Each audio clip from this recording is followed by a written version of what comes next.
Yesterday, we started our new series going through the Gospel of John, looking at the different I am statements of Jesus. And so just wanted to catch you up with a brief sermon recap on John 2.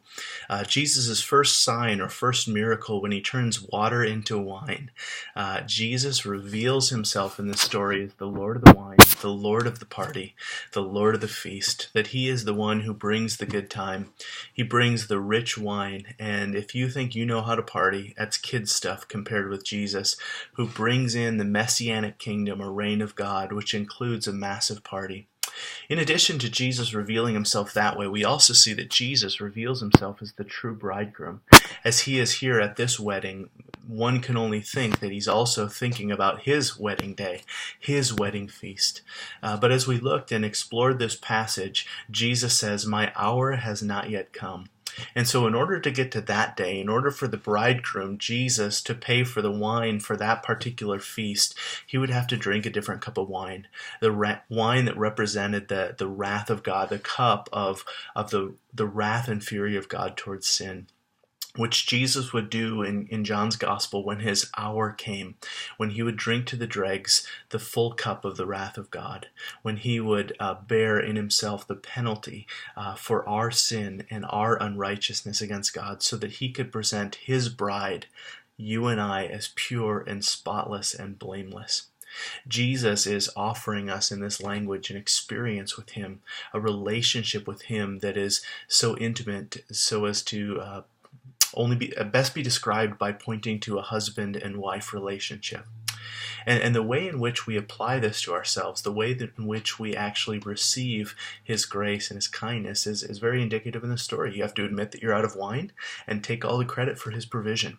Just like the stupid bridegroom who didn't plan well had to come to a point where he realized he didn't have any wine, and then in the story, you see that he gets all the credit for providing the wine that Jesus actually himself provides. So our relationship with God is dependent upon us confessing our need for him, our need for a Savior, and then receiving by faith the credit for everything he accomplished, his righteous life, his sacrificial death, his victorious resurrection. We put our faith and trust in that as being sufficient for our salvation.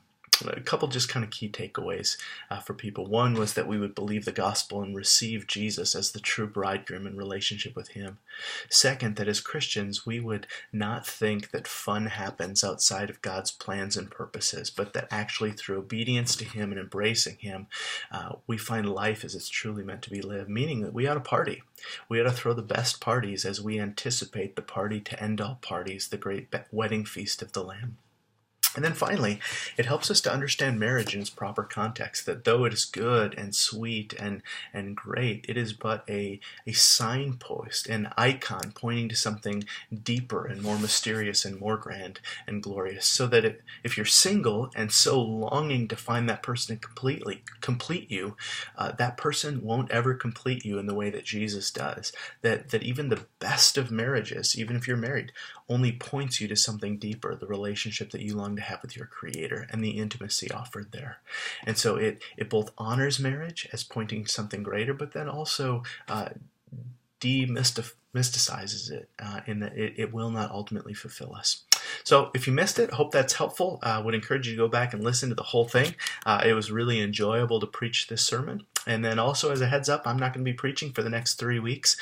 Zach will be preaching, Pastor Dwayne will be preaching, and then Jeff Sorvik will be a guest preacher on July 17th. Love you guys. Thanks for letting me be your pastor.